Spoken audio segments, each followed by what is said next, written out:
Good evening, one and all. We welcome you all to the international webinar series on holistic health, well-being, and sustainable development 2022-2023, commemorating Azadi Ka Amrit Mahotsav, nation celebrating 75 years of independence, India's G20 presidency, United Nations Sustainable Development Goals 2015 to 2030 as part of awareness and campaigns in collaboration with Sri Holistic Health Foundation India and Sri Research Institute Center for Arts, Sciences and Wellbeing. Before we start our sessions, let's take the blessings of Almighty.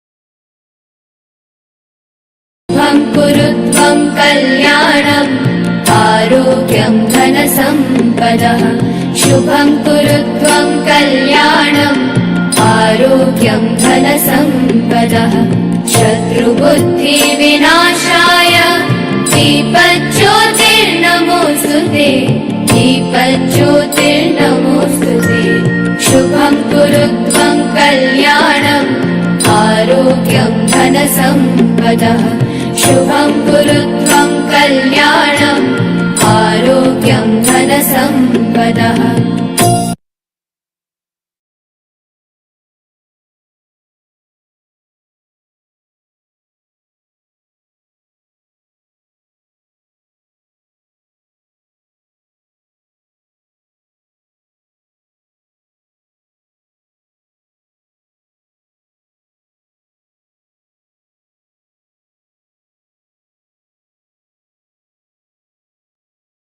With the blessings of Almighty.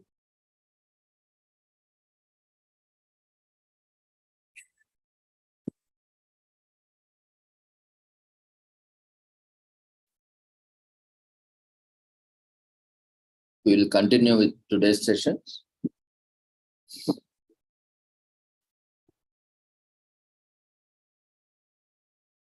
Today,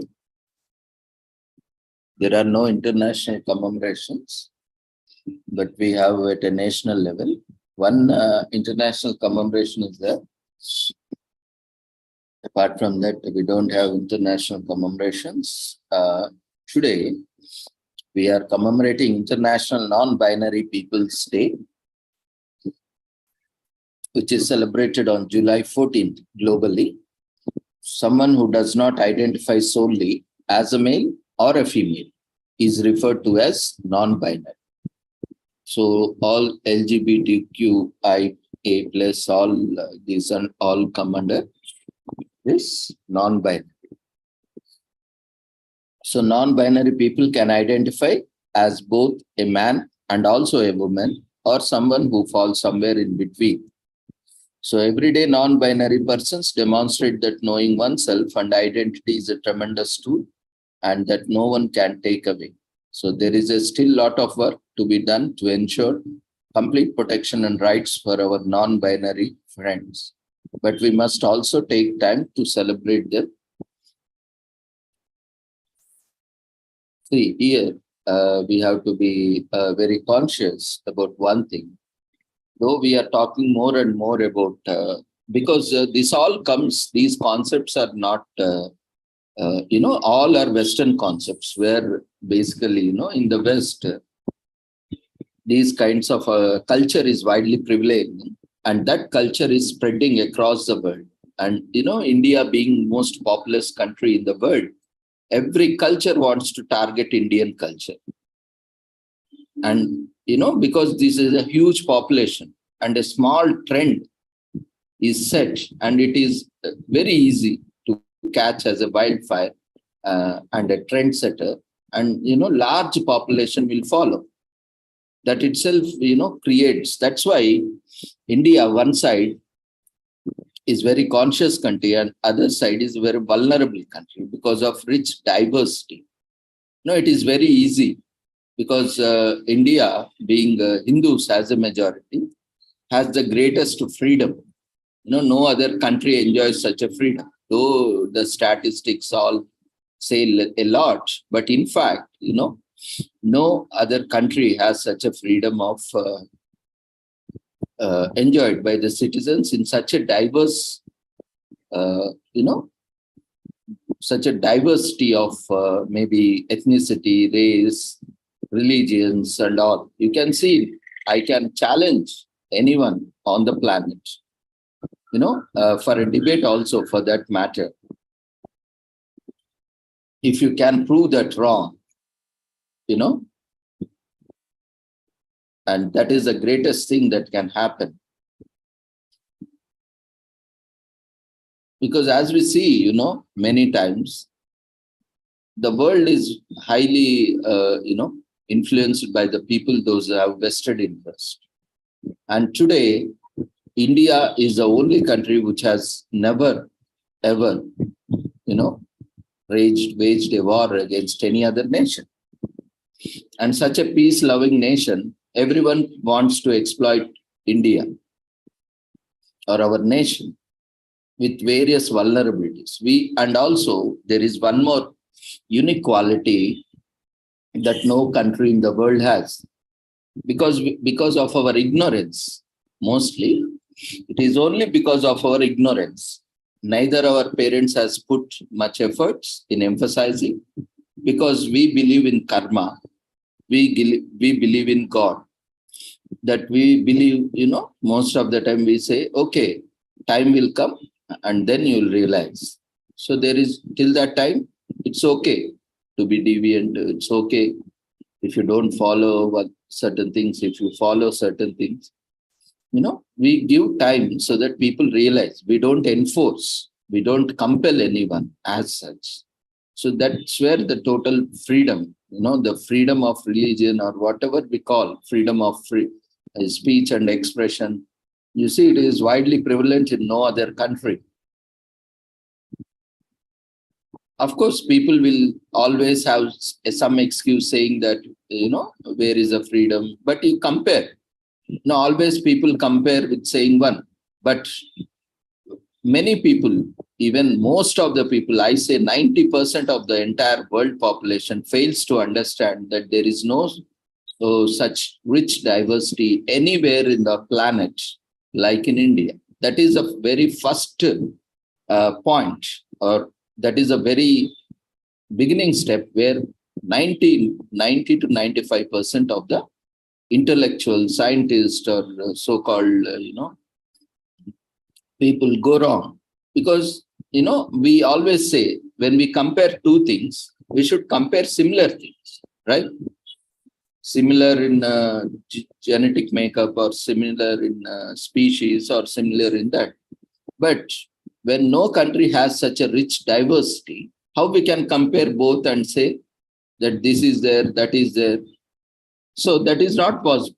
That is only, you want to show a skewed result or a skewed thing, hiding other things. You just want take up conveniently, you take up one thing and say, you just compare it and say, ignoring all the other aspects. That is how, many people are getting fooled. And they believe that, most of them are whatever the information which is widely spread, through social media, especially because there is no control on the social media. And the social media giants itself are highly biased, highly prejudiced, and they take stands. They allow only which, helps them to get business. They allow only controversial and, those which are trending, those which has, potential of trending. It may be hate speech, it may be, all such nonsense. Good things they don't promote. We rarely see, some things. Even it may be a social cause also that has some underlying like religion or political mileage. Then only it is promoted. You see, Any upper caste girl, when she is murdered, she is raped, you see no campaign at all. A girl is a girl, a woman is a woman, whether which caste she belongs to, doesn't matter. But you see, when lower caste girls or lower caste, women are abused or, raped, there is a huge cry. But when there is someone who from upper caste, we don't see any hashtag, we don't see any campaign, we don't see anything. Why such highly biased, highly judgmental population? I'm just asking like a common man, not anything else. See, we all are human beings. Forget about religion. Religion is which like a coat or like a clothes we are wearing. You can, wear today something, tomorrow something. That is purely based on your belief system. Whichever you believe, you can do.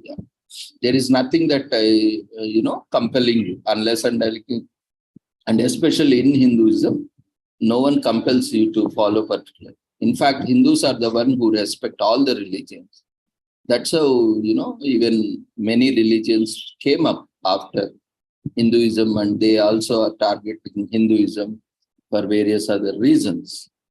But what I mean to say is our belief systems, our, cultures and traditions are all these things, give excessive freedom. And when we are giving that freedom, why we are talking about all this is, whether being born as a male or a female, you still have a freedom of, if you are born as a male and you are condemning that I am not male, I am a female, or I am somewhere in between, not a male, not a female, I am a transgender, or I am some other gender. That's fine. Even that freedom is also given. And people are now changing their sex. Lot of surgeries are being done. Male is being converted into female, female is being converted into male, and all such things are being happening. And there are some, a combination of male and female, like she-males or female, something, lot of terminology is there. That is a different kind of things where both genders, the private organs of both men and women are present in a single body. Even that kind of people are also there. So why all these things are happening and what is the need initially? We need to understand what is the need for that in the very first place. Somewhere we are, having this crisis. We are not able to, first of all, identify what is the purpose of genders. Why in nature any gender has to exist? Only to for the balance. Procreation has to happen. So that's why we have male and female. In certain animals, where there is a greater vulnerability, there the nature has blessed it with its own procreation without a male or a female. They can procreate without any other species, of their own. So they need not have any male or a female, and they can produce. Or female can produce without a male, or irrespective of whether a male or a female, it can procreate. So these are different species that are available in the on the planet, which helps them to procreate because of their having short life or other various vulnerabilities. Nature has, provided everyone the opportunity, in fact, equal opportunity to procreate and thrive in this planet. That is one part. For procreation, mainly we have so many, two genders, major genders, that is male and female, for the procreation, so that the race, the human species, will continue to thrive. But what is actually happening? Why new genders are coming up, and there is no end. Initially, There was transgender. Now we have homosexual and, this lesbian and gay and, you know, this queer and whatnot. Already it crossed more than 9 or 10 genders. Of course, some are recognized, some are not recognized. These are widely popularly recognized. Other than that, are also there are so many genders. They say, I am not among these all also. I am a different gender. So why these things are happening? If you see, all these come from the Western cultures, where they have a severe identity crisis. They don't know, in spite of very much clearly evident by the physical body also. They are very so much confused. In fact, they are not able to, accept what they are in the very first place. They continuously keep thinking about it and denying it. And that is a major cause. One, that is, making them so much into that they go for surgeries and all this. Of course, there are some people who are genuinely, they are so much into that we cannot do anything. So unless and until, they change themselves, they are, they are not at good terms with themselves. That is one problem. So there are a lot of other problems, but, the certain cultures, they keep funding, they keep promoting, they keep all these from West, lot of funding also. For that matter, if you see where these events are funded, are all from the West. Why? Because they want their culture, that culture to be widely prevalent and destroy the cultures of existing cultures. They talk about preserving cultures, only they preach, but they don't, what they practice is destroying cultures. They want unique culture. They don't appreciate multicultural or diverse cultures. They say that they are promoting, they are protecting, they are conserving cultures, but that they want in books only. They don't want to see widely. What they want is only to destroy cultures and, make a different culture of it so that they can claim that we have created culture or this is only the culture. So that's why the world is coming to an extinction today. Human beings are become so much this thing that today we are destroying ourselves.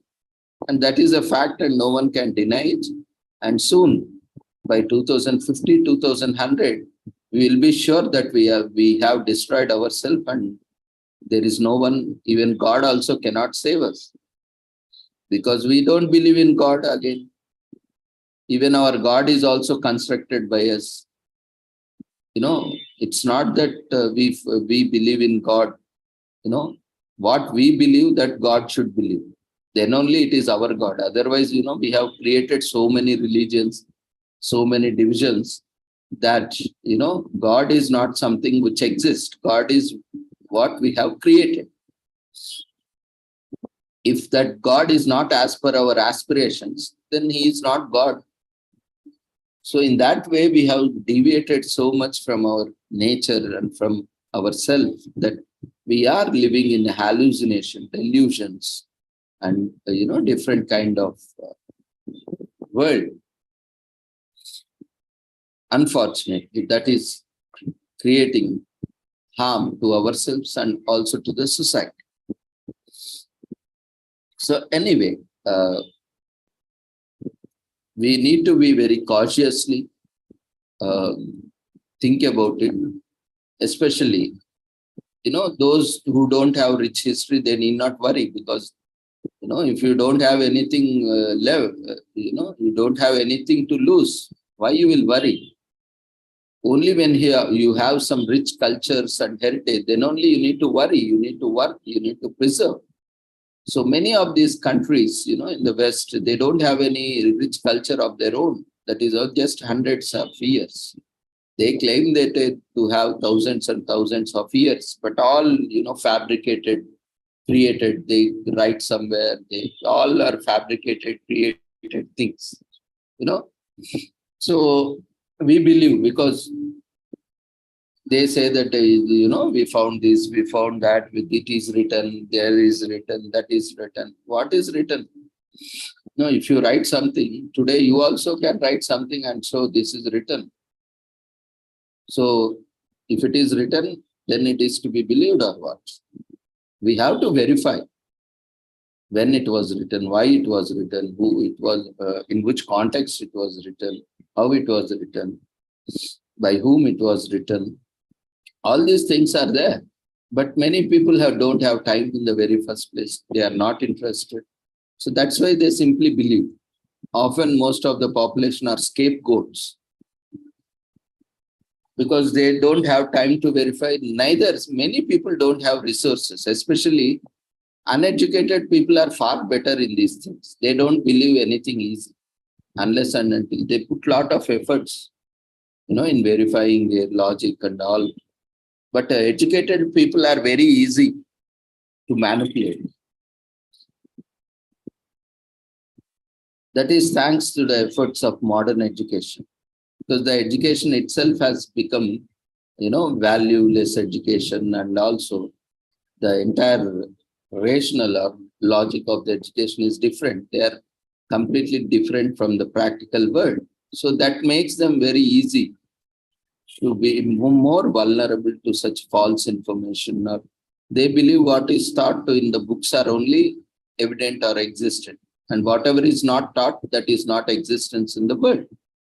They are so much made to believe that they don't accept anything else that is not in books. They have not read. They fail to understand that whatever is provided in the books is very limited. The scope is limited. Even that is the main reason they fail to understand that there are many things that are beyond books. There are many things beyond science. They fail to understand. That is the problem. They fail. Anyway, so this was something related to this belief systems or belief in ourselves or our bodies and all those. So anyway, when coming to, we are talking about this non-binary thing. So this, as usual, as said, there is a lot of crisis within the individual and also within the society, because they themselves, it is very difficult to accept, and general society is also, it is not so easy to accept something that is very much different from what is there now. So this day is commemorated annually to raise awareness of the difficulties that non-binary people face around the world. And the inaugural commemoration of the day took place in 2012. So this day was most suitable to celebrate non-binary people, as it falls between International Men's Day and International Women's Day. So the public universal friend, a genderless missionary who later discarded both birth name, that is Jemia Wilkinson, and gender pronouns, was the first person to identify as non-binary. As I said, all these things come from West only, because someone has done something and that becomes trend, and everyone blindly follows without what happened. And we need to respect each other. If they don't respect, and they don't deserve respect, as simple as that. Today, people want everyone to respect them, but they don't want to respect everyone. That is the problem, the major problem people are facing today. People want everyone to listen to them, but they don't want to listen to anyone. This is the major problem that today world is facing. That's why they keep suffering. So the Intersex and Gender Queer Recognition Project was founded in 2012 to campaign for gender options as an official document to be expanded. James Supe became the first individual in the US to have a non-binary gender on official documents in 2016. So this all started in US, in the West, and this spread across the world and is creating a lot of issues. So between 2012 and 2014, the wider legal recognition of non-binary people in Australian law followed the recognition of intersex people in 2003. And the transgender activist Nouri may well be taking legal action against the New South Wales Government Registry of Births and Deaths and Marriages to recognize the Nouri legal gender as a non-specific. And Argentina became the first country in the South America to legally accept non-binary gender on all official documents on July 21st, 2021, when it included non-binary gender symbolized as X on their national ID card. So while the US does not recognize the non-binary gender identity on a federal level, Oregon was the first state to do so in 2016. So following Oregon's lead, California approved legislation in 2017 and allow residents to declare themselves as non-binary on official documents. And interestingly, all these are Christian countries, where the majority of the population is Christianity and majority of the population, official religion is also Christianity. So this problem, again, we need to understand, because we are psychologists, counselors, behavioral professionals, we need to understand the behavior behind that, the intentions behind that, the mind game behind that. So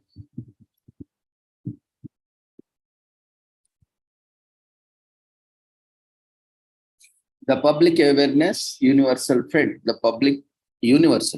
a genderless missionary, discards birth name, as already mentioned, in 1776, and with all these countries like Australia and Argentina, they started recognizing, with the efforts of activists, those who were non-binary, and has been documented.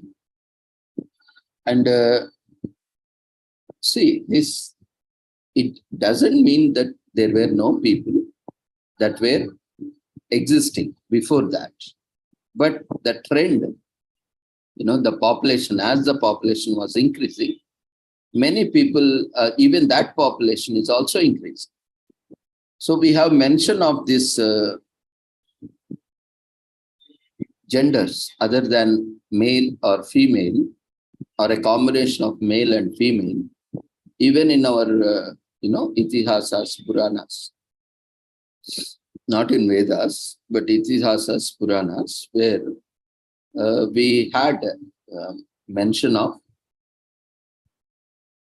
these third genders, or sometimes we had mention of a boy behaving like a girl, or a girl behaving like a boy, except the physical body presence, everything, the lifestyle, the mannerisms, everything we have seen mention of such things.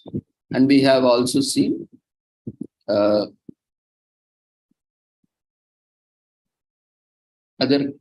kinds in some ancient stories. So Hinduism has seen all these things. It is not new to them.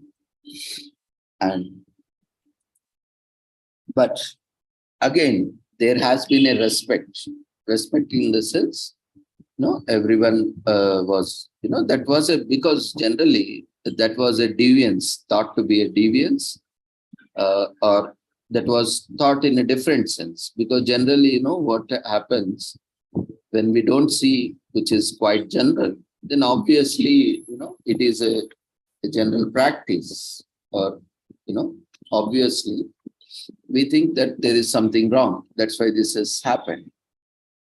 Anyway, so as already I mentioned, though there are few genders which are quite popular and known, but as of now, there are more than 74 genders. Earlier also many times I have said, how many genders, male or female, or mostly the other one transgender. But as already I have mentioned many times. There are many genders and new genders are coming up now and then. So tomorrow, to fill a gender column, if all these are required, we have to have an open-ended question. Your gender. Because we can't have 74 plus options. And that 74 is also, those are very common among the genders. And there are more than 74, in fact. They have crossed more than 100. Those who are claiming themselves, which does not belong to all these 100 genders also. So everyone is creating a new gender, like everyone created this new religion, new belief system. Now the trend is, also gone to genders. Now everyone want to identify with a different gender and define, different gender. So anyway, these are all things that, come for distraction. We have to accept it. So there are more than 75 genders, but only few are recognized, widely recognized, as hardly less than 10 are recognized, and legally also very few are recognized. But there are more genders and new genders are coming. So to accommodate those who do not identify themselves or himself or herself as a male or female, neopronouns are employed to replace the standard her or him or she or him. So making an effort to use the trend terms, like friends that are gender neutral. You can also share your pronouns in your email signature or social media pages. This nowadays, it is quite common because that is what good things are never promoted. The bad things are always promoted for their vested interests. Anyway, for one population that is good, and for the rest of them, it is creating a huge issues. And so use the correct pronouns for people, whatever they are. Also provide your name in the pronoun in the introduction. Declaring your pronoun serves as a reminder to others that is not always evident which pronoun someone uses. And this is a new confusion that has created. Now you cannot distinguish a male or female by body structures nowadays. Because earlier it was very much evident by dress, clothing. We have, gender clothing, but nowadays everyone, irrespective of gender, we have unisex clothing. So unless and until, have a very distinct feature of identifying male or female, it is not evident. And also names also became nowadays unisex. Earlier, at least by seeing the name, we can say whether they are male, they are male or female. But even names are also so confusing nowadays, and especially, it is very difficult to identify whether it is a male or female. And moreover, that even if you have, irrespective of whether your body type or the kind of lifestyle, the kind of fashion you are following. And apart from all those things, even if everything also, now it is very much more difficult whether a male is thinking that he is a male or not, whether a female is thinking she is a female or not, or whether she is thinking male, or whether she is thinking as a transgender, or whether... so these lot of confusions are there. Now we cannot address by seeing it male, or even if it a male, we have to ask whether you are a male or not, or something like that. So addressing these all pronouns, see, that's where the difficulty, one more difficulty is there, challenges are there. Anyway, so I'm discussing about various other challenges. For them also it is difficult, for us also it is difficult. We cannot put everyone behind. Nowadays, we see Not nowadays also, even earlier also. In Indian culture, we used to put Shri, Srimati, for elders or respectable.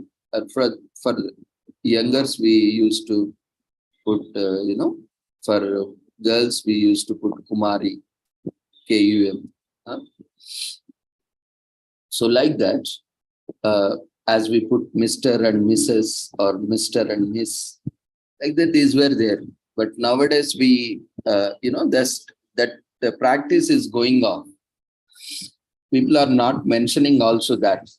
No, I asked humorously in a social media conversation, because that we also face on our platform, because speakers keep sending details, especially with the foreign speakers or with the Christian names or other kind of names. We don't know whether it is really a male or a female. Sometimes they don't even specify it is Miss or Mrs. or Mr. We don't know what to mention sometimes.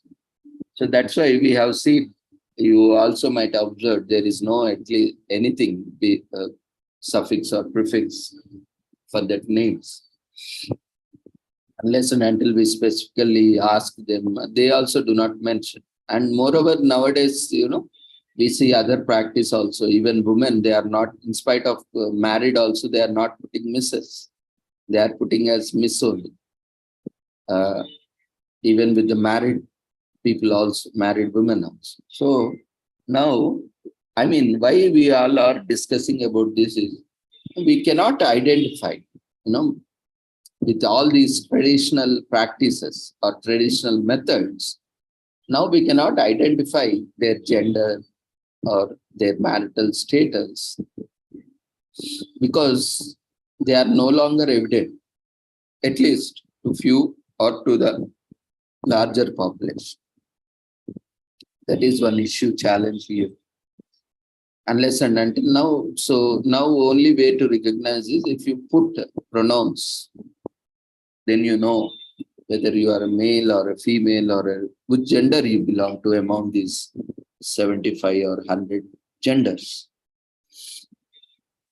And of course, there is a lot of, it is trending topic, in fact. You can see this US consulate is funding these programs everywhere, and they give a lot of funds also if you are organizing these kind of programs,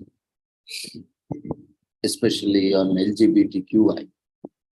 So it is funding many programs. So a lot of awareness is being created.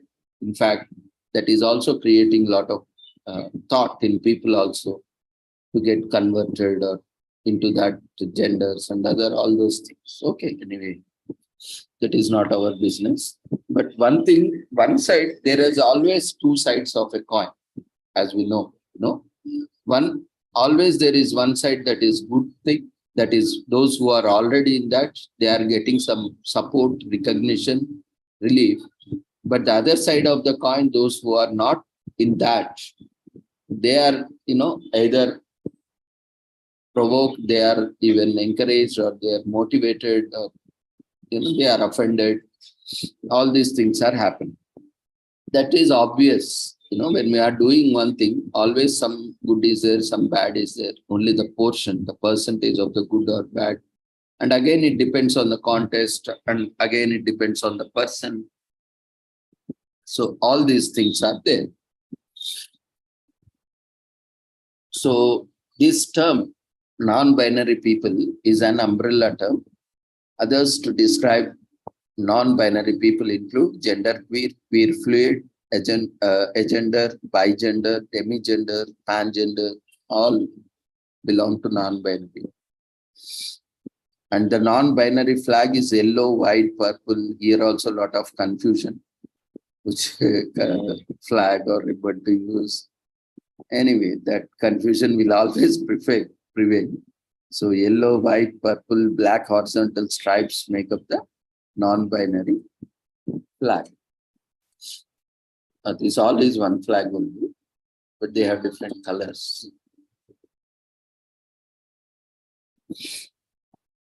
And to be non-binary, you don't have to be equally masculine and feminine, not 50% or equally or something like that. And being non-binary does not rule out the possibility of having a different gender identity. And they, them pronouns are not used by all non-binary people. It is also there.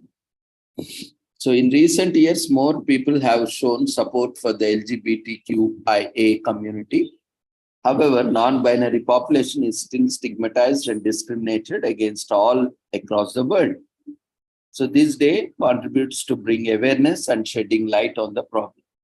Sometimes, they are trying to solve problem and they are also trying to create new problems which are not existing. That is also one struggle they are facing. And having a day dedicated just to non-binary people gives a sense of belonging. It's also a manner of recognizing, validating, and appreciating their contribution to the society. Of course, see, irrespective of any gender, you are a human being. If you are contributing as a human being, that respect is always there. That contribution is always appreciated, irrespective of your gender, your identity, or your creed, and all those things. These are quite common. So anyway, as a human being, irrespective of your gender, be productive, be constructive, be positive, be contributing to the planet. That is a great thing that we can do, and that is what we all should do. And automatically the respect and other things will follow. And being non-binary isn't a fad. The International Day of Non-Binary People educates public on what it means to be non-binary, as well as the necessity of respecting and using appropriate pronouns. And at the end of the day, see, we respect everyone. We appreciate everyone. That's why we commemorate every day also. And why? First of all, if we don't think that is not relevant, that is not important, why will we take it up? That itself says that we are discussing means that is also an important topic. And that has different perspectives. It's not that only you say I listen, or I say you listen, or someone says or someone else listen. It's not like, we have different perspectives, and we need to, everyone's opinion has to be respected.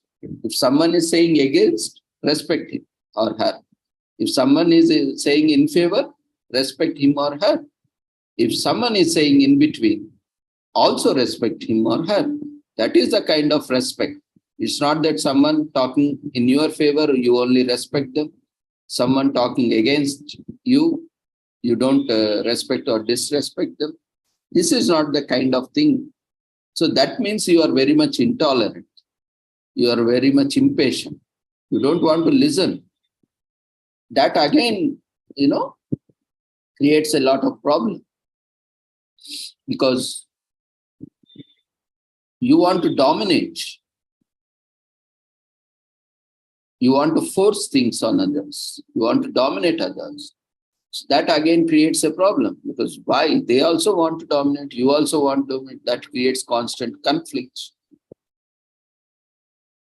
That will exchange of words, or even manhandling, woman handling, whatnot, all things will happen. So unless and until, we have patience, and especially when we are not a norm, especially when we are deviating from a norm, then it is our responsibility to be more resilient, more patient, more, understanding, more caring, more empathy, because we are the ones who have come out of the crowd and standing and saying, no, I am not like you. I am not as common as you, or something like you. Then it is you, the breaking out shell or breaking out something. So it is your responsibility to be more responsible, more accountable for what you are feeling, what you are doing. But unfortunately, you are only engaging in violence, abuse, and all of those things that will, in a long term, that will create a different impact.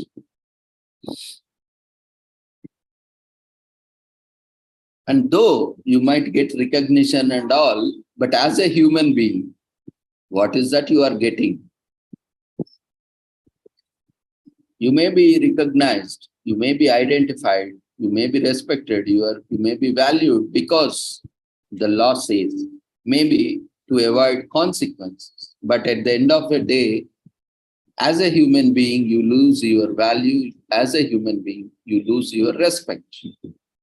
They don't value you as a human being, but they only because, there are certain consequences of not saying, or at least publicly, or unwantedly, unwillingly, or unhappily, they might, but deep in their heart or in their heart, by their heart, they don't appreciate.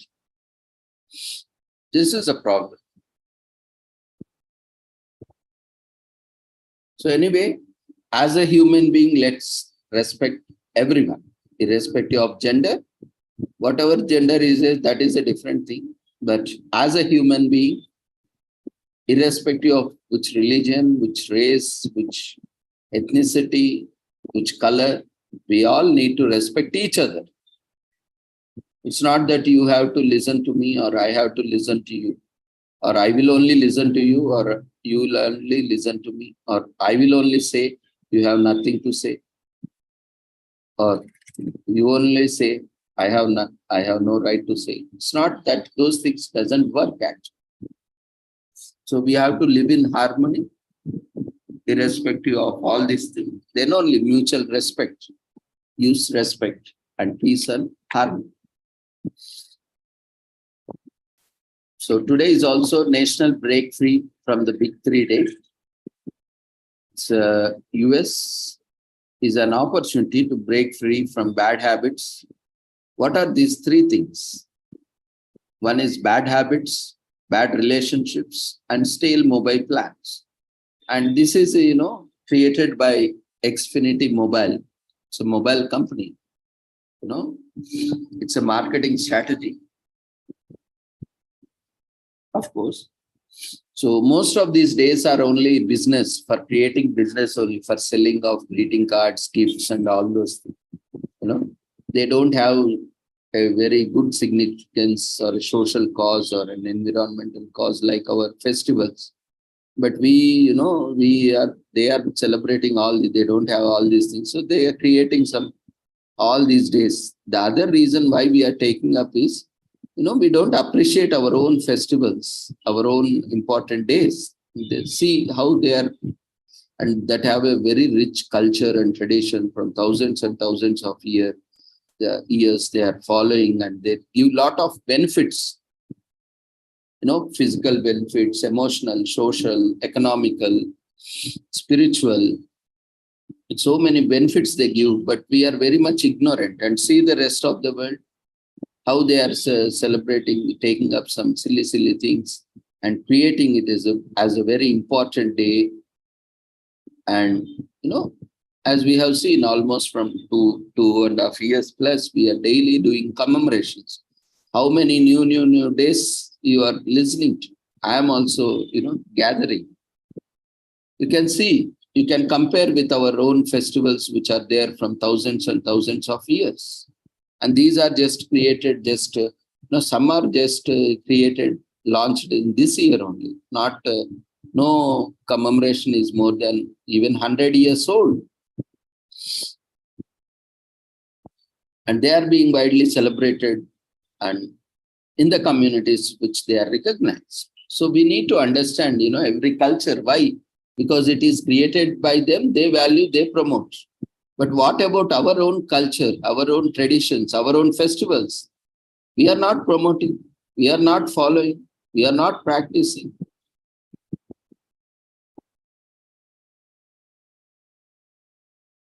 We need to reflect, we need to retrospect ourselves. Let's see, having so much rich culture and traditions, we are very much negligent towards our own culture. Anyway, so this day provides a lens for the people to focus on what is no longer working in their lives, including their mobile provider. So basically, this is a strategy that they want to say that we are the best and we provide you the best plan. So shift from other mobile operator to us. So that is, the essence of this. And today is also commemorated as a National French Fry Day.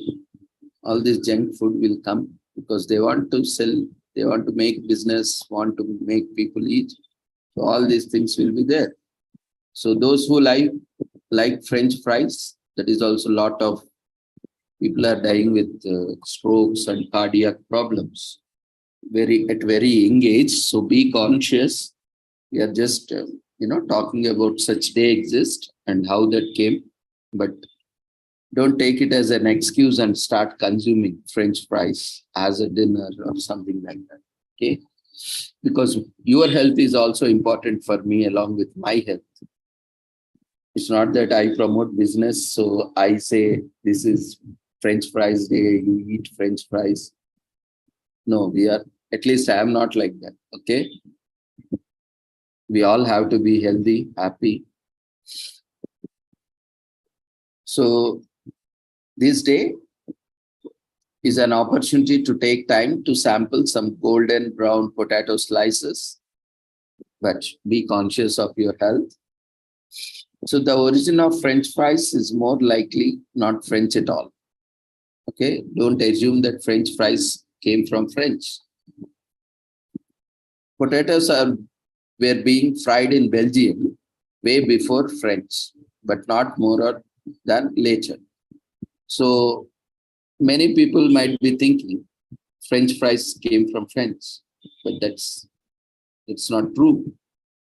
French fries came from Belgium. So when it comes to tastiest French fries on the planet, everyone seems to have this opinion. And it is a time-consuming decision to find your favorite.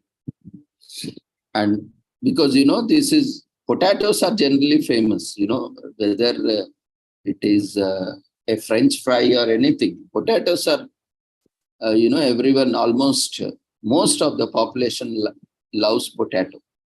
So how you consume potato is a different thing. But potato is famous. So whether you would like to add more, salt and oil to that and create a health issue for you, or whether you boil it and eat it, or whether you, make curry out of it and eat it, that is fine. So again, that's up to you. But everyone seems, everyone has their own recipe for that matter. So they do have a nutritional stigma attached to them, however, due to high caloric and fat content. But it is tough to say no to a hot batch, even the ones at the bottom of the bag. As already mentioned, it is not good for health.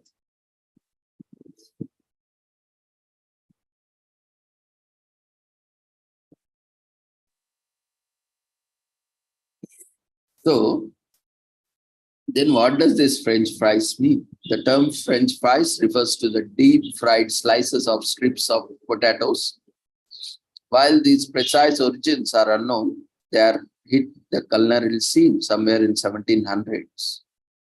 And they have become widely accepted as food, arriving in Europe in 1600s.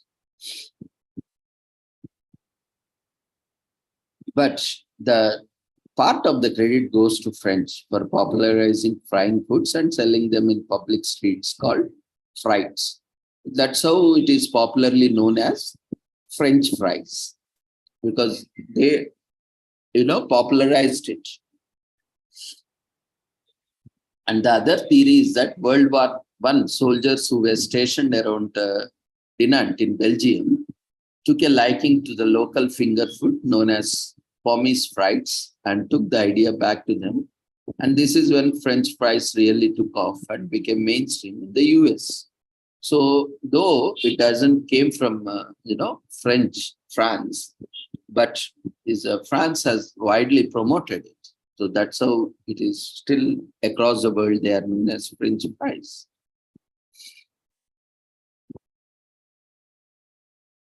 And McDonald also opened its started its product of French fries since 1940s and starts cooking their French fries in vegetable oil since 1990.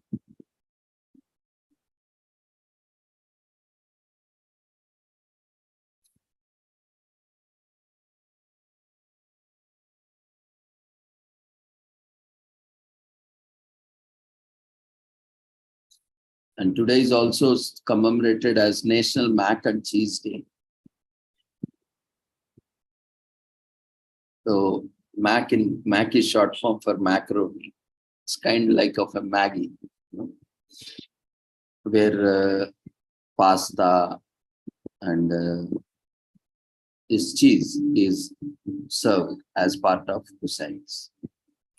Not much. That is also most. Cheese is always bad for health when taken excessively. And today is also commemorated as Pandemonium Day in US. This is a celebration of Bedlam and Choyas, or whatever it is. Like 180 degrees turn for worse and unpredictable disruption and Choyas. So in the craziness of life and adopt a different perspective of appeals of life. So, people themselves are full of tunnels with winding, dark spaces and currents impossible to know all places inside of them. So impossible to even imagine. The word pandemonium first appeared in the 17th century in author John Milton's epic poem, Paradise Lost, which retells the biblical story of Adam and Eve in their temptation by Satan. It is a hybrid of Greek word pan, which means all, and the Latin word demonium, which means demon. So in Paradise Lost, Pandemonium is the capital of hell where all the demons live. So Pandemonium stands for things chaotic, disorganized, and unpredictable. So keep in mind, even though it is all right to go crazy wild on this day, it shouldn't cross boundaries. And you can't bend laws as long as it doesn't mess up with someone else's life. And the point is not to allow others to dictate how you are going to celebrate your uniqueness. And today also we are commemorating Collector Car Appreciation Day. These vintage cars, to raise awareness regarding the importance of automotive restoration as well as the hobby of collecting cars. Restoring and collecting cars plays an important role in the American society since it highlights the lucrative car business that US has greatly benefited from. As already mentioned, all these days from West are only meant for business, promoting business and to increase their profits. They do not have any culture, any significance of cultures. So this day also includes some of the greatest American cars that have been ever made, and show off your collection if you have one, or simply partake in events where vintage cars are being displayed and glorified.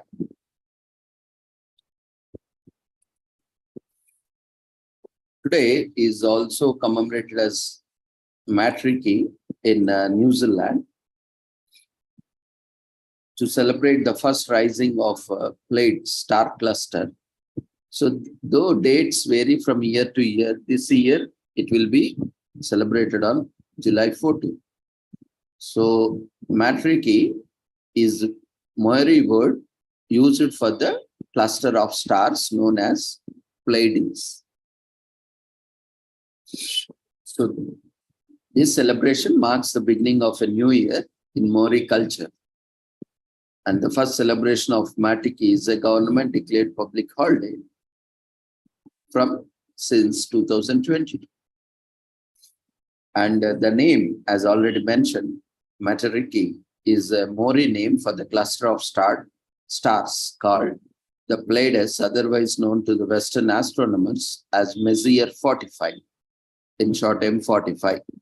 So matriki is also the short form of the phrase Gam Mata Oto Ariki Wo Twarimeta, which means the eyes of God Twarimeta. Of course, this is a different language, so sounds different. So don't laugh at it. The rising of the star cluster was used to mark the start of New Year. So Matariki was traditionally a time to observe the stars and predict the harvest, mourn the dead, and make an offering for the food for replenishing the stars. It is also time to regale and educate young ones with the ancient lore of the forest and land. So due to wintry weather, the viewing of Matriki was spread over 3 to 4 nights so that the stars could be seen clearly. As soon as a clear view was obtained, the celebrations could begin. The brightness of the stars was used to predict the prosperity of the planting season. The brighter the stars, the warmer the season, which consequently led to more beautiful harvest. However, if the stars were twinkling, this was taken as a sign of a bad weather. Following tradition, the dead were mourned in a ceremony called Titaki Mototi, meaning the reciting of laments. The ceremony involved singing and crying alongside a recitation of names of those who died, since the last rising of the matriki fruit was also offered to the stars. During the 19th century, the number of matriki celebrations declined along with other traditional Maori practices. And matriki was revived in the late 20th century. In 2000, T. Rangi Hauta, a representative of Notki Haukongi tribe, organized an annual matriki festival which attracted about 500 people. And finally, New Zealand government has declared matriki an official holiday and started its first observance on June 24, 2022. So they revived it. See, that kind of motivation, inspiration we have to take. Even our festivals, many of the rituals are going off. We need to revive. It's all our responsibility. Individual response. Everyone is responsible for their own culture, revival and conservation, protection of their culture.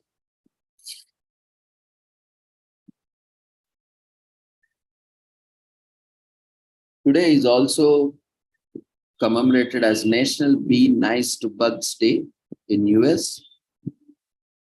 It is created in an effort to highlight the importance of bugs in our ecosystem and stop their unnecessary killing. Many people are in the habit of squashing insects because they are pestering them or for no reason at all. To conserve our natural environment, this needs to stop. And although a spider might indeed look scary, it is harmless if it hasn't bitten you, right? So if you let bugs be, they won't attack you unless they feel threatened. So next time you find a wasp buzzing in your room, just open the window and leave the room until it eventually flies out. Don't try to venture.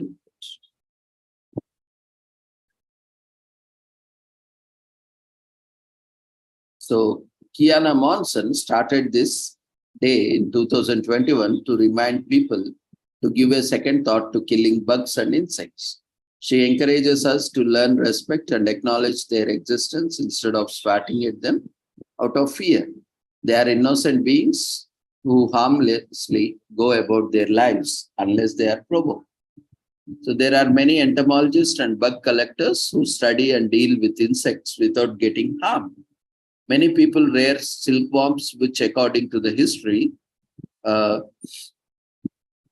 is as old as 3000 BC. One of the most commonly domesticated insects is honeybee, and since 3,500 and 4,000 years ago. So they weren't, they weren't scared of getting stung by bees. Well, the trick lies in understanding insect behavior. No animal, they are not like humans. Whoever we see, try to harm them or exploit them. They are strictly following nature rules. Unless and until they feel threatened or they feel, harm, they are not going to harm us. So, well, the trick lies in understanding insect behavior. Beekeepers are very cautious while handling the insects and are careful enough not to crush any bee or set off their alarm pheromones.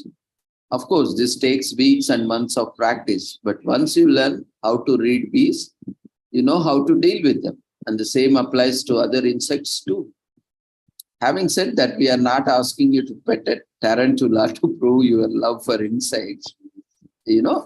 All you need to do is avoid harming them. Aside from doing your bit, you can also do your part by spreading the word. Children especially tend to kill insects unknowingly, and a quick lesson on being nice to bugs can prevent them from hurting more in future. The bubonic plague spread by fleas traveling on rodents drastically impacts the European socio-economic culture in 14th century. And the renowned botanist Leonard Pluknet accumulates the world's oldest surviving complete insect volume in late 17th century. So Napoleon's army loses thousands of soldiers to typhus, a disease spread by fleas and lice in between 1812 and 1830. A swarm of phylloxera, a kind of aphid, attacks vineyards in France, devastating the French wine industry in late 1800s. So, how to be nice to bugs? It's pretty simple. Don't squash it or swat a bug the moment you see it. If you are scared of insects, just move away from the spot and let the bug find its own way out. Don't provoke insects for fun. Insects won't attack unless they feel threatened. Most bugs are active during the night as the temperature of the ground stays warm, and they can look for food without risk of being eaten by predators. Bed bugs can't fly or jump, although they can crawl quickly and disappear before you catch them. So while we are aware of the common insects like honeybee, ladybugs, wasps, ants, and their multitude of exotic and interesting species that we don't know about. So take time to read about bugs or watch documentaries or insects, more than these fascinating beings. If you don't want to explore other environment, you can always have these, at least explore in your home or in your yard, backyard, front yard, in your garden. There will be a lot of insects. Kids often end up hurting bugs and tiny insects unintentionally while playing. This is a great day to teach your little ones that to be more aware of the surroundings and show some kindness to these tiny beings. Remember, they won't hurt you if you don't hurt them, and they are also part of ecosystem. They also have equal rights on the planet, like you and me, or as human beings. So while most of us have been to an animal zoo, explore an insect zoo can be a novel, insightful experience if you have one, or otherwise we need to start such zoos also. On an average, a ladybug consumes more than 5,000 insects in a lifetime. Oh, what an appetite. That would see, nature is itself as controlling. The ladybug, it eats 5,000 insects. It is a natural control. They are themselves controlling. We need not, control them. A single colony of honeybees is capable of producing 220 pounds of honey in a year. They are the very busiest. There are many things in the nature which are so kind, so compassionate. They don't work for them. They don't make honey for them. You see this, how, they are giving all the honey to us. And we think before doing something, what I will get, what is the benefit? Unless and until we get some benefit, we don't do anything. Forget about other human beings. What we are doing for nature, nothing. We are destroying. So bees are the busiest ones. We say we are busy, busy, busy. But have you seen any bee? They work round the clock. And comparing to that, we are the laziest ones on the planet. And caterpillars have 12 eyes, 6 on either side of the head with acute vision. Grasshoppers are older than dinosaurs. These grasshoppers, they are the grandparents of bugs or bug species. They are quite old, millions and millions of years old.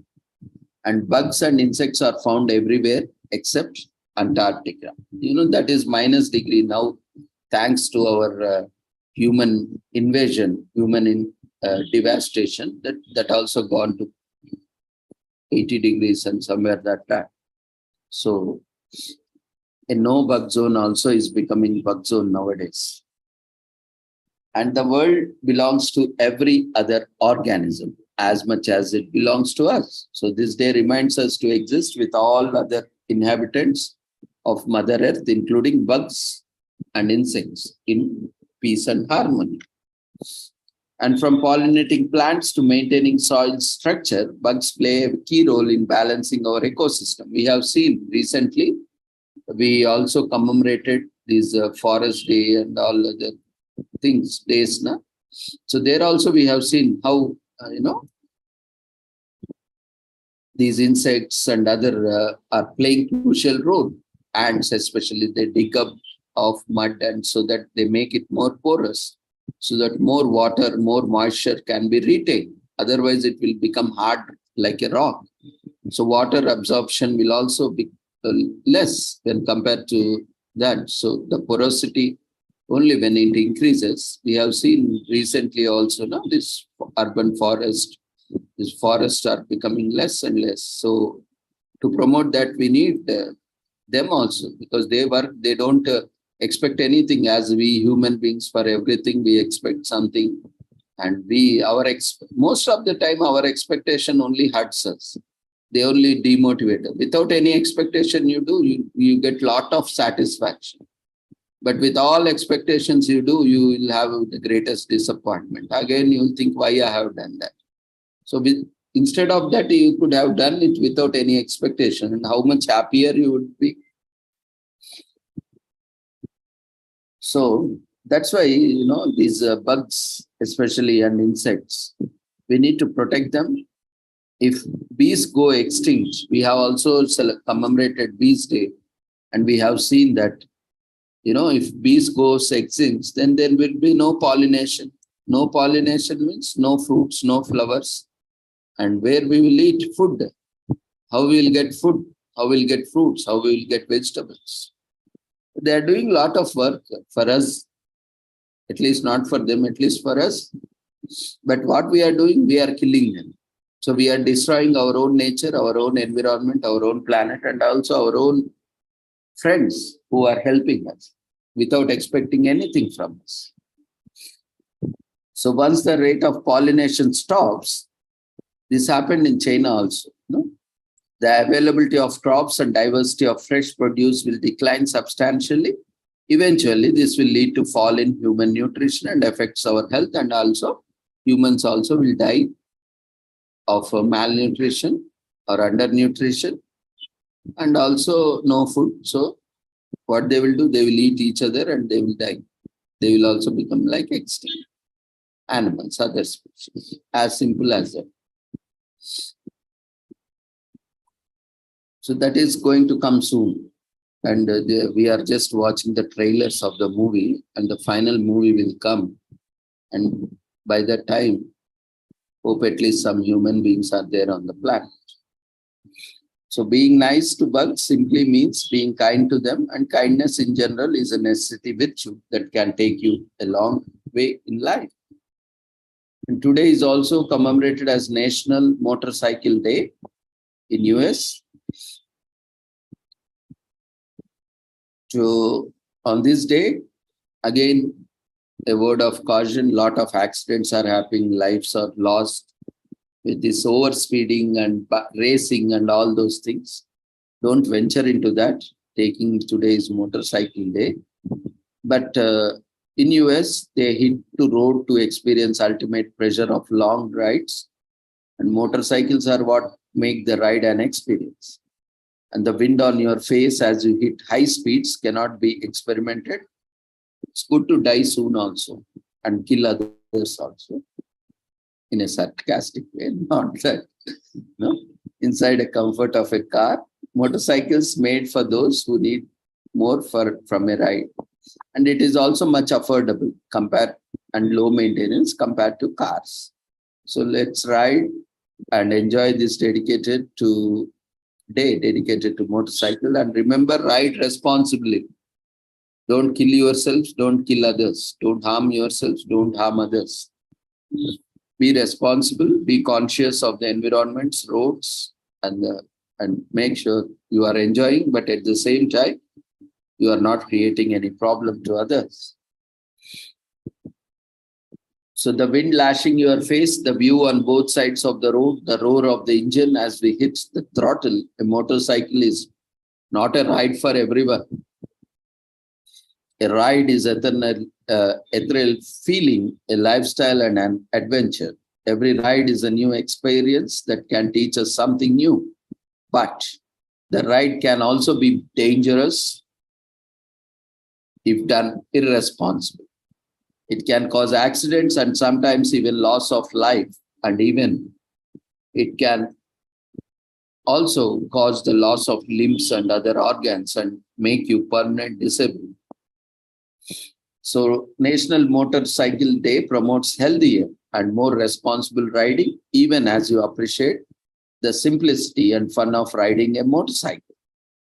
So Gottlieb Daimler is credited with the creation of first motorcycle. He named his creation the Daimler Reitwagen. It was his son Paul who rode it first. For his invention, Gottlieb was given the moniker the father of motorcycle.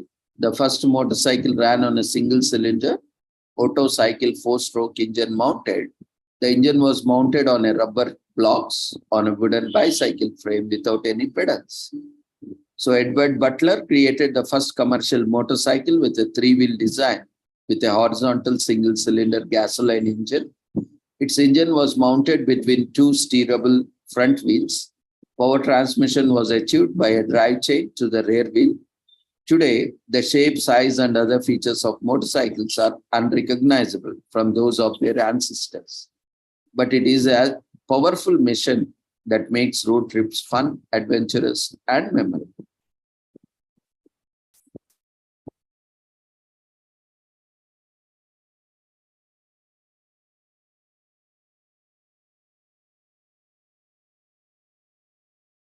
So everyone has a dream destination that they desire to reach, but can never attain. So make sure you are going to tame that dream by riding to that one place you always wanted to ride to.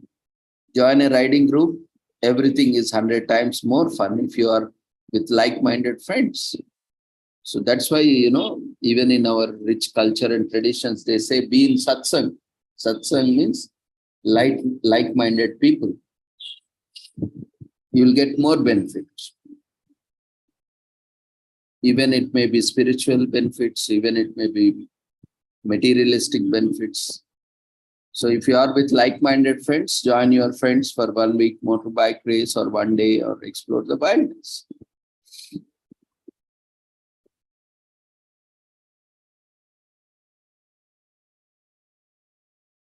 So Robbie Madison sets the record for the longest motorcycle jump. And as you know, riding is fun and motorcycle rides are fun. Motorcycles are affordable, cheaper compared to cars. And motorcycles have higher mileage compared to cars and others, and easy to handle. So today is also commemorated as National Tape Measure Day in US. So to bust out the tape measure, buy a new one for your toolkit. If you have one, you gift someone in your toolkit or backyard drawer. Everyone has a one because they are universally useful. We have At least if you don't have measuring tape, you have these measuring scales. We have been using from our childhood, in this geometry box or pencil box for drawing lines or margins.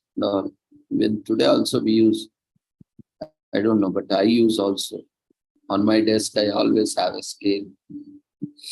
It's very useful for me.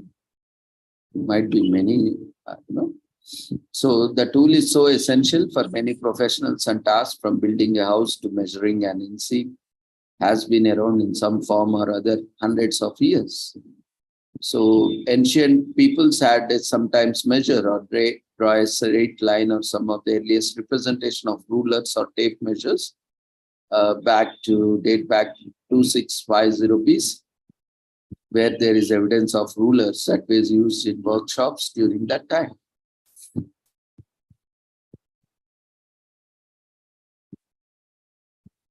Though we humans were measuring for centuries, the rudimentary steel tape measure created in 1821 by James Churchman in the West, a craftsman from Sheffield, England, worked in fashion business and created long steel tape measures as an accidental byproduct of the metal hopes he thought that were inside popular dress cuts.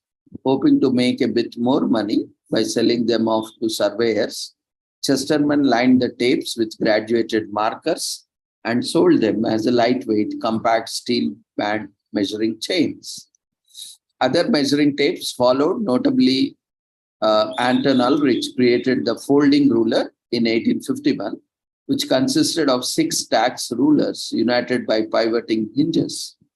So the tape measure created by Chesterman was later improved by Alvin J. Fellows as an inventor from United States, who patented the first spring measuring tape.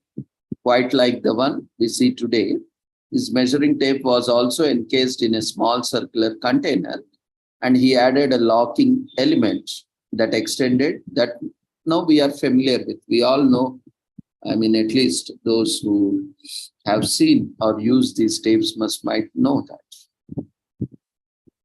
So Justus Rowe and Sons began to manufacture and sell tape measures in the United States in the 1870s, and they gradually grew in popularity, especially for those whose jobs required measurement. However, the tape measure's path to prevalence in the population was a long one, and as it wasn't until 1940 that it was widespread use. The last 15 years, tape measures have become largely constructed of fiberglass, and it can be found in most people's junk drawers, a standard and useful tool for any household. So on this day, buy a measuring tape or gift a measuring tape as a gift.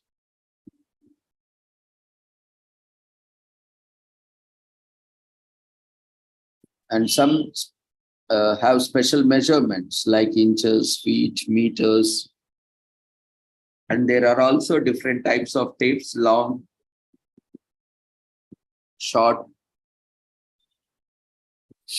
wider, narrow tapes based on different needs. And they are no longer steel. Now we are getting fiberglass tapes also,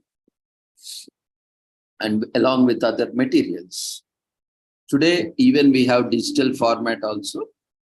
They can employ technologies like laser to complete the measurements. Today we have, even in our mobiles also, if you have that sensors, you can also use, you can also measure using your mobile and camera with laser sensor. So I used to have one mobile earlier that has this laser sensor that used to measure the distance with that laser. If we switch on the camera, it was very, accurate. I just point out some object, it used to give exactly the measurement of that object, length, breadth, and all, whatever we need to just select whichever length or breadth in case of multiple objects also. So that is a very good feature. Using lasers also, we can measure where we cannot literally reach every nook and corner to measure. And tapes measures make our life easier, even to stitch our clothes. Also, this tailor uses a measuring tape. And we, in early days, we have this wooden ruler in our schools, and they were weapons of teachers also sometimes. They used to hit children with the wooden rulers. And after that, steel rulers also came. That was more deadly compared to wooden rulers. Okay. So having to stack rulers against one another, measuring the right length of your hand or phone, just simply guessing never leads to a great result. So we have a tape measure to make so much of life easier. I remember I had this 1 meter length tape scale, this uh, steel scale. In my school days, my father has gifted me. No, because I was in some school time, I asked, so he got it for me. That was the lengthiest scale I saw. That too, it was very easy because we were doing. I remember we were working with charts. This nowadays also we use charts, and spools and all this. So that was the biggest size, and our scales used to be maximum 1 feet, very small. No? So we want something to measure that big chart and prepare something. So after many requests, we were using the scale, 2, 3 scales, keeping and measuring and all those. Those were younger days, childhood days. So once seeing that, we asked, we need a bigger thing, or we want to join this and all. So fortunately, no, my dad has got one big scale, and it was there recently till with me, but somewhere it is there. I think misplaced, or someone might have taken it. I have to check it. So even now, this 1 meter scales are also there. 1 meter, I don't remember exactly, but that was as big as 1 meter, right? With all those inches, feet, centimeters marked on that. It was very useful. And nowadays we are getting this transparent plastic scale. Only one problem was, we need to maintain the gap. It was not visible. But after these plastic scales, plastic scales came, it became easier to draw closer lines and measurements. But steel was very good, because that steel was also very good. It did not damage also, got damage also. And the engraving was also very good. It lasted for almost some more than 4 decades, I think, 4, 5 decades. I mean, last time I saw it. So tape measures were essential for any project. Just keeping one and accessible will help you put in the mindset to get started on the project. You'll be putting off. Today is definitely the day to build the coffee table right from scratch. Many tradesmen and craftsmen. Tomorrow is also World Skills Day, Youth Skills Day. So in this context also, this scale is very useful. Tapes, measurements. So whether it is used to measure cloth for a dress, or steel beams for a building, tape measures are important to check, or whether it is a furniture or anything, whatever you are constructing, whatever you are making or developing, lopsided or short, they are revolutionized many jobs. And today is also Shark Awareness Day. We were commemorating this entire week as Shark Awareness Week. So this celebrates wondrous sea creatures that had a bad reputation for a quite while now, especially with the movie Shark, that has created a lot of fear, phobia among people, and that has increased a lot of killings of shark. Before that, there was not much fear, so much phobia kind of thing. But when that movie was released and became very popular, and people feared a lot about the sharks. So when you think of a dangers of the sea, sharks definitely make it on the list because the way they are depicted in the movies and cartoons. That's why media plays a very important role. However, Shark Awareness Day is not a day to cry foul at set innocent fish, but instead is a day to cry foul for them. The strong and extremely resilient predators are in fact more sacred of humans than the other way around. There are bigger chance of being struck by lightning than being killed or attacked by sharks. So it's a shark accidents are very rare, very, very, very rare.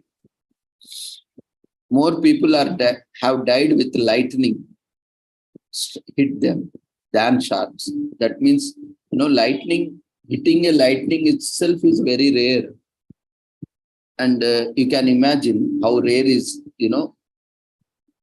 bitten by a shark. So from that, we can understand it's quite very rare to be attacked by a shark. From being killed because humans are scared of them to being harvested for their meat and fins, sharks have made it on the list of endangered species, which is bad news for them as well as the environment. So this is what we have done. We human beings have, because of our fear and phobia of sharks and to consume their meat, we are, even in day before yesterday, Population Day, we have seen how our cultures, our religions have made most of the population carnivorous. We are eating meat.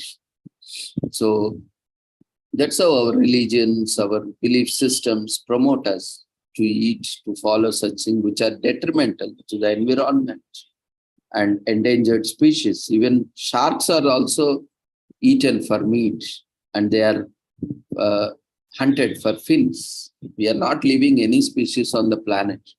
And that's why I keep telling we will not leave human beings also. One day will come where humans will start eating human beings also. That is also seen in some places, but that will become common also.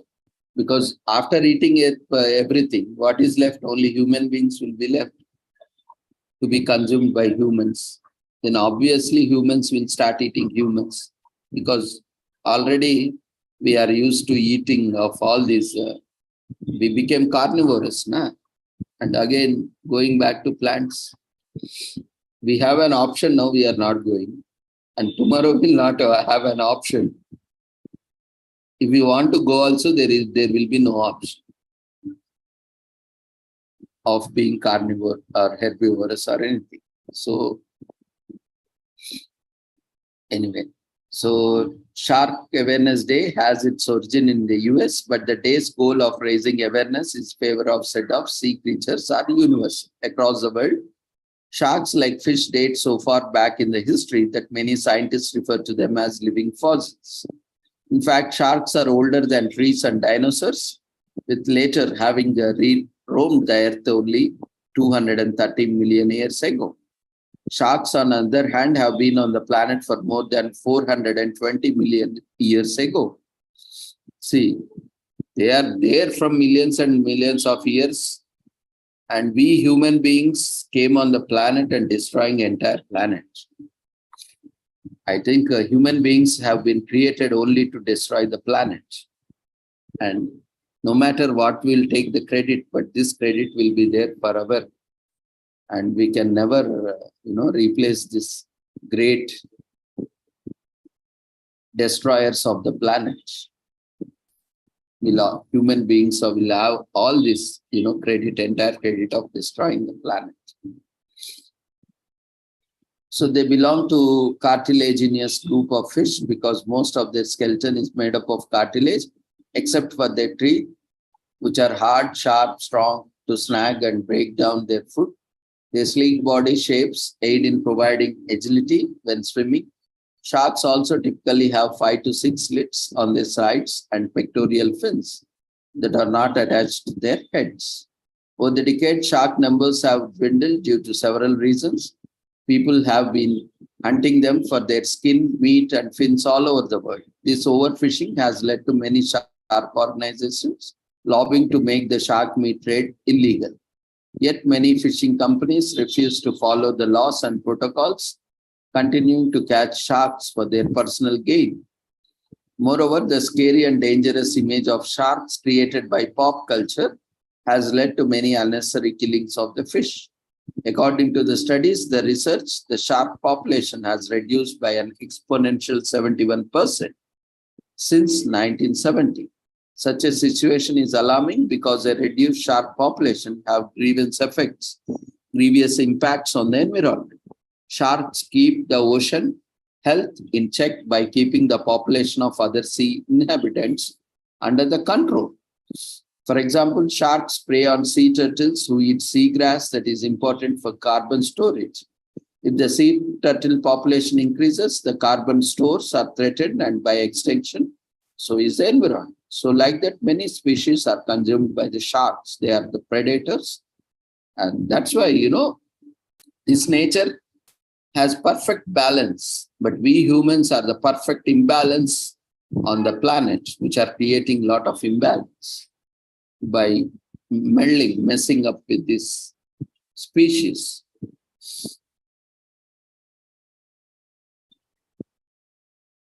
Sharks are also known as sea dogs in the fishing community, and the name holds to date for many shark species.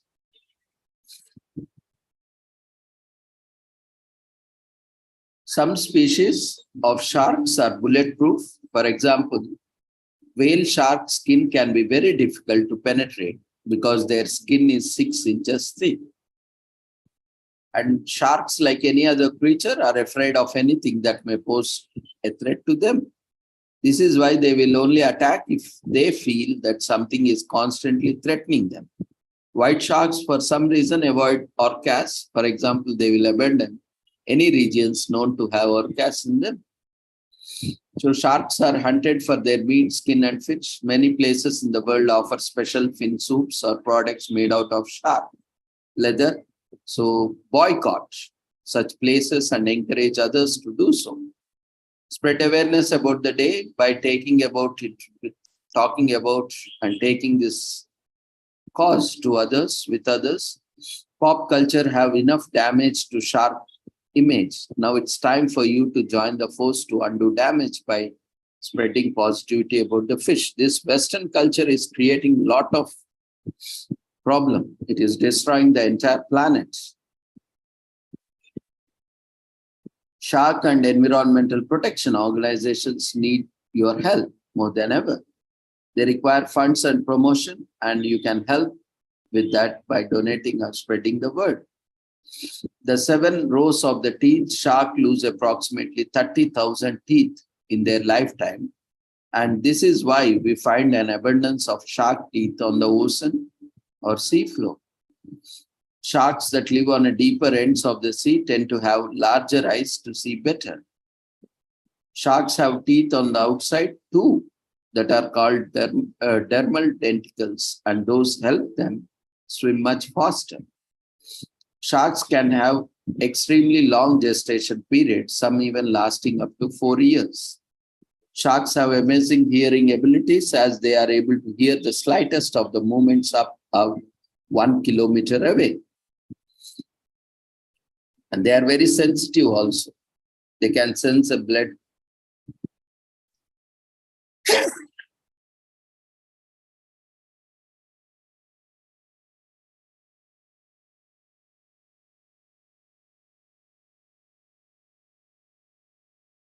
They can also sense a blood from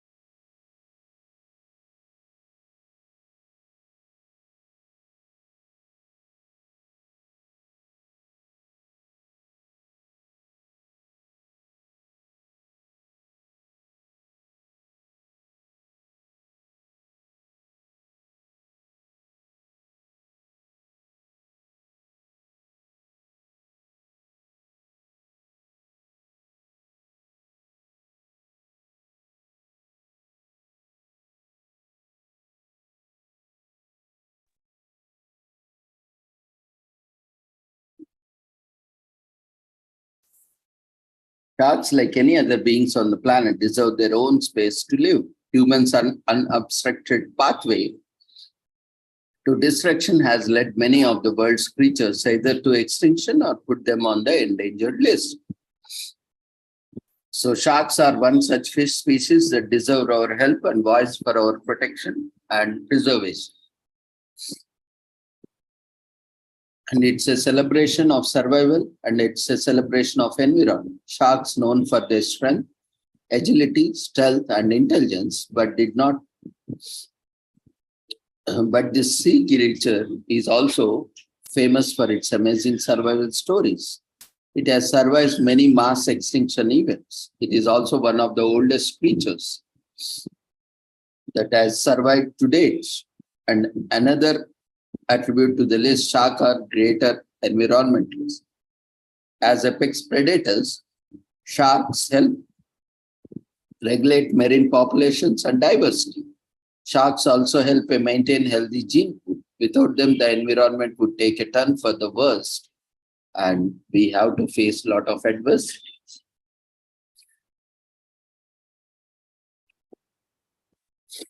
And finally, today is also commemorated as National Nude Day in US. So especially nudist groups around the world celebrate this day. And nudism is an act of practicing nudity or arguing the right for do so. Most, although certainly not all, nudism occurs on private and specifically designated property. While not all nudists share the same philosophy, many oppose the belief that the human body is inherently beautiful and clothes enforce artificial and destructive social boundaries.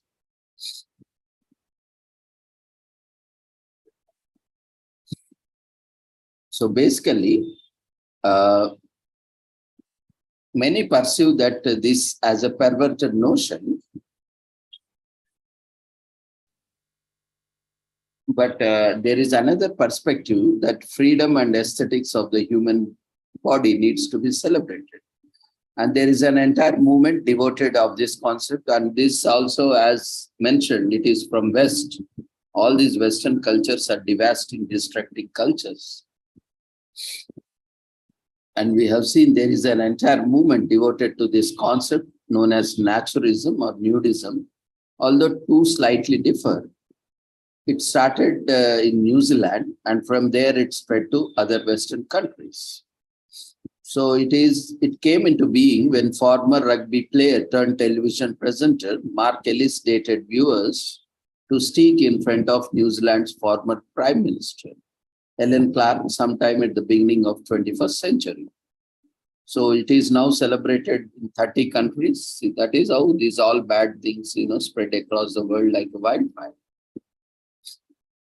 And nudists believe that the human body is its most beautiful when it is completely in natural form. This is debatable and often frowned upon, but like it or not, nudists encourage others to free themselves from the confinements of clothing. Anyway, nowadays, the present modern culture is more or less closer to nudism. They hardly wear anything. Even the private parts are also exposed partially. So that is as good as being nude only, thanks to the Western culture. I think soon the clothing industries will also become extinct with more and more such culture traditions. So the health benefits of going nude are undeniable. However, many studies prove that walking barefoot potentially decreases the risk of Alzheimer's as the neurons in the brain are stimulated. The skin is exposed to sunlight and hence the body stores higher levels of vitamin D. Fitting clothes restricts circulation, which is another reason to go without it. Again, here see these tight jeans and tight skin tight clothing also came from the West only. Again, it is creating a lot of issues. Today, people are facing a lot of problems with this tight skin tight clothing and all these things. See, what clothing is meant to protect, you can have comfortable clothing. Why to have that skin tight? And that creates a lot of skin related issues, diseases. and sweating problem, dehydration, and all those things. Anyway, it's up to individual interest. So, fitted clothes restrict circulation, and which is another reason to go without it. Benjamin Franklin was apparently aware of all these benefits, as he would reportedly enjoy air baths near an open window, allow fresh air to envelop his uncovered body.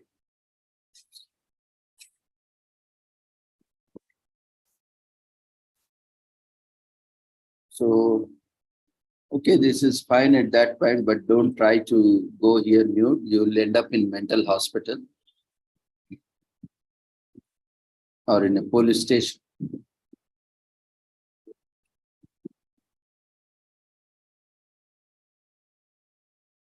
Because people might think you are a mad person and can complain about you.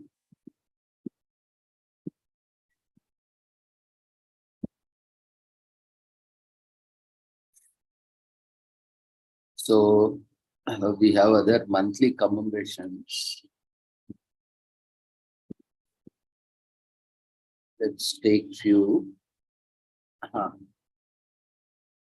This month is celebrated as Family Golf Month, and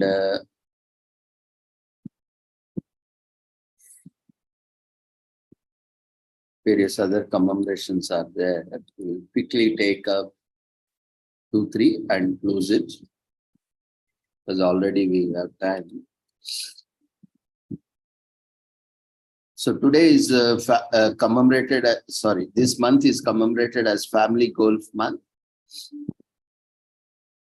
And the idea came out of a charity event in the form of National Golf Day, is now celebrated for a whole month. It encourages family and friends to try their hand at golf and have a good time. The Professional Golfers Association of America founded Family Golf Month to make sports accessible to families involving people of varying age groups, genders, and skill levels. Today is also commemorated as Global Enterprise, this month is celebrated as Global Enterprise Agility Month, focusing on making business more agile. So this raises awareness and attention on how workers and business can flourish by being true to their mission while fast adapting to their ever-changing environment and consumer expectations. Success or failure, survival or extinction is determined by our ability to adapt to shifting economical, social, and environmental conditions. Global Enterprise Agility Month focuses on the dialogue and actions we all can take to ensure that our organizations not only survive, but also thrive. Resulting in happier workers and consumers, there is an opportunity to learn from those leading the way to adapt their ideas to assist your organization in achieving them remarkable outcomes. So this month is also commemorated as a Good Care Month. As we have social workers, we have social care workers also. So this is related to social care workers. So especially in UK, it aims to acknowledge our hard-working social care workers and services they provide for those in need throughout the UK. It also helps inspire the public to consider social care as a viable career choice. A big reason why social care plays an important part in the healthcare system is that the UK has an aging population. When across the world, aging population is increasing, even in India. So life expectancy has significantly increased in recent decades. The number of people living longer lives has grown rapidly and is estimated by 2036, 1 in 4 of the population will be over 65. So a social care worker's job is to give practical and emotional support to a wide range of people. They work with individuals, families, and communities to assist them in improving their well-being so that they can live a better quality of life. They may be employed in a home environment, nursing homes, community centers. They can provide their services under the supervision of a case manager or a social worker. Oftentimes, they can partner with other health or social care professionals. Some services that social care workers may look after the household tasks such as cooking, cleaning, or preparing meals. They can assist with personal care like washing, dressing, and using the toilet. They may also offer short-term support to help people live independently, especially after an illness or injury. They can aid in organizing physical, social, and leisure activities, which are called daycare services.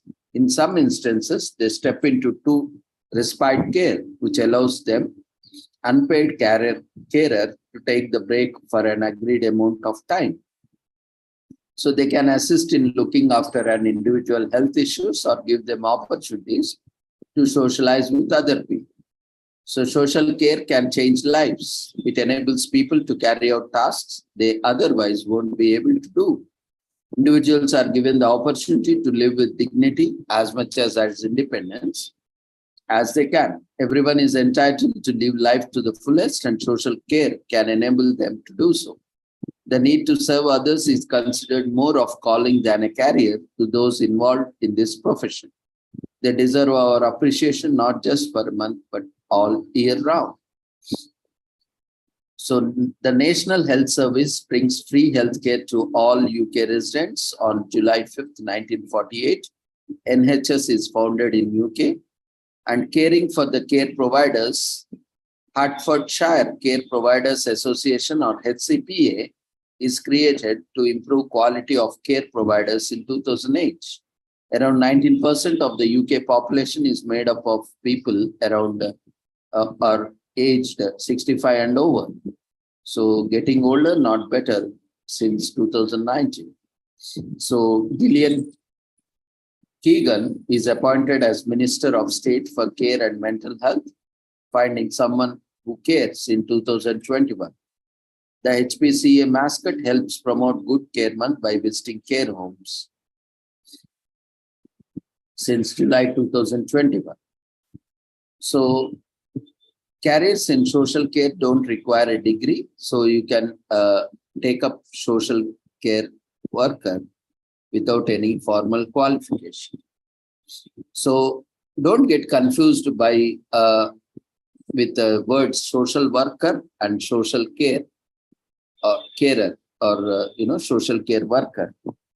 Social workers are professionally qualified to develop and provide a care plan to suit a client's unique requirements. A social care worker implements the care plan while providing practical and emotional support to the client. So it is the major difference is between skilled and unskilled. So social worker is a skilled professional and social care worker is an unskilled. But provided guidance, he will be there to assist and help either as per the plan. So headed by the HCPA, it aims to uplift the profile of the social care sector and provide career opportunities for those who want a career in social care. So what are the qualities required by a social care worker? Passion, the desire to help those in need matters even more than the skills and training needed. And dedication, committing that each person under your care receives the best support and continuously improving yourself and the overall care experience is essential. Courage, making difficult decisions, supporting people during tough times, and voicing your concerns if something is being done unfairly, all require courage. And sense of humor, when clients go through challenges, both physically and mentally, bringing a smile to their faces can be best medicine. Compassion, putting yourself in others people's shoes, enables you to treat others with empathy and patience. So social care workers and health workers in general are always used to giving themselves. On this day, it's our turn to give them the recognition they deserve. It takes a special kind of person to work in social care. This day highlights not just the skills, but the heart needed to attend to the needs of the vulnerable. Humans are the only creatures capable of altruism or concern for the well-being of others. This day calls to mind that we have unlimited capacity to care for each other. Unfortunately, we are not doing that. So today is also Hemochromatosis Screening and Awareness Month in US. So few people know and understand this disorder, even few know of the protective measures against it. So this day is this month is dedicated to creating awareness of the disease. People screen themselves to ensure that they are healthy and safe, to avoid being one of them. Unaware, hemochromatosis is an iron storage disorder that causes body to absorb excessive iron from foods and other sources such as iron fortified multivitamin supplements. This extra iron can gradually accumulate in the body tissues and organs, particularly liver cells, the heart, the pancreas, joints, and the pituitary gland. Left untreated, this iron buildup may eventually cause tissue or organ damage. Primary hemochromatosis is an inherited disorder, also known as hereditary hemochromatosis. Anemia, alcoholism, and other conditions can all lead to secondary hemochromatosis. So hereditary ones is the most common types of in adults in the United States. Family members share genes, behaviors, lifestyles, and environments, all of which can impact health and disease. Having one or more close relatives who suffer from a chronic condition makes you more susceptible to the condition. So a familial medical history is essential in understanding the health issues that run in our family. So hemochromatosis is not an unique in having a month dedicated to it. Thousands of awareness weeks and months have been established to spread awareness of illness and medical concerns that require checkup to keep people and communities safe. So in 2007, Dr. Margaret Krieger, MD, founder of the Hemochromatosis Foundation, Albany, New York, established July as a month to screen for hemochromatosis in the United States. Dr. Krieger once took out a full-page ad in the New York Times to raise awareness in the metabolic disorder. She was true trailblazer, and we followed her footsteps, recognizing July as National Hemochromatosis Screening and Awareness Month. And today is also commemorated as Herbal Prescription Interaction Awareness Month. Herbal prescription interaction, it aims to raise awareness about the potential harmful interactions between dietary supplements with prescription medicine. This month focuses on informing people, especially the elderly, about how supplements should never be taken without consulting a healthcare provider, to ensure that the supplement does not have a dangerous reaction when mixed with the prescription medicine. For example, ingredients like ginseng, red sage, cranberry, garlic, and ginger can interact with specific prescription drugs to either cause dangerous symptoms or make them less effective. So a change in overall diet of American public happened alongside with the rise of prepackaged food, and the people began to turn to dietary additives to meet their nutritional needs. Taking natural supplements has become popular, particularly among those in pursuit of improved health and fitness. So it raises about the potential dangerous interactions between dietary supplements with prescription medicine.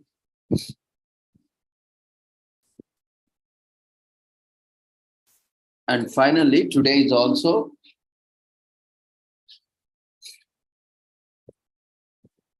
the last commemoration of the day, Fragile Eggs Awareness Month in US. So this is to create awareness and support systems for families impacted by the rare syndrome. A mutation in person's FMRA genes causes FXS, leading to intellectual disability in the long term. Some people can inherit the syndrome across generations, while others may be first in their family to have it. Since FXS still has no cure, it's crucial to raise awareness and advocate for more research. Fragile X syndrome, or FXS is a rare genetic disorder caused by changes to FMR1 gene. FMRI is the gene responsible for the production of FMRP, a protein crucial for brain development. People who have FXS cannot make this protein. FXS can affect both men and women, but women often show milder symptoms. Since testing for FXS is rare, diagnosis often takes place only at a later stage. Regardless, parents can watch for several early warning symptoms to prevent the condition from worsening. One of the signs is developmental delay. A child having trouble sitting, talking, and walking like other kids of the same age. Pay close attention to a child struggling to learn new skills or pay attention. FXS symptoms can also manifest as social anxiety, acting without thinking, not making eye contact, or hand flipping.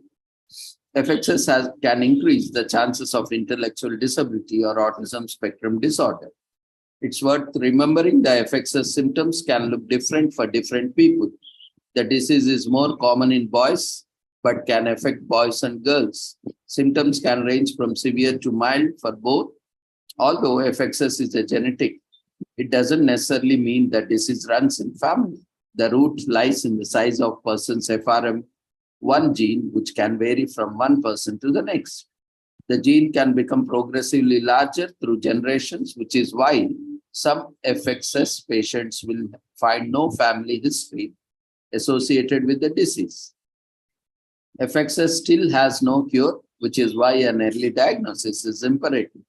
Families can avail of numerous therapeutic and behavioral services to reach out to support groups that can help support. Fragile X Awareness Month aims to spread the word and advocate for research support treatment to help the patients live better quality life. So with this, we conclude for the day. So thank you everyone for joining us on this wonderful commemorations.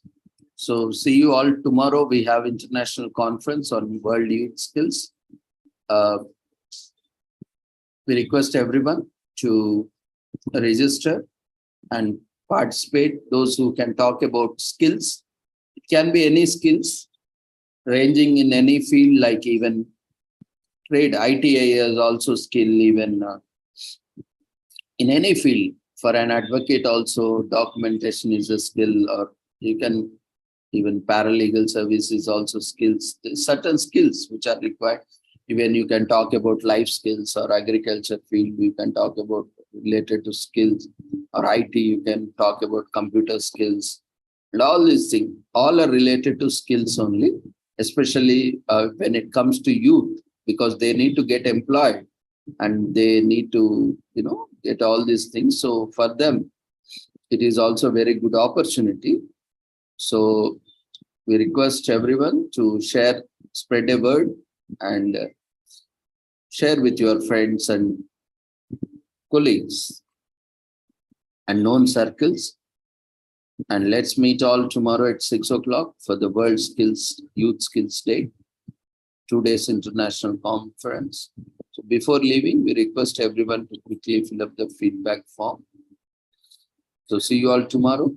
Take care. Good night.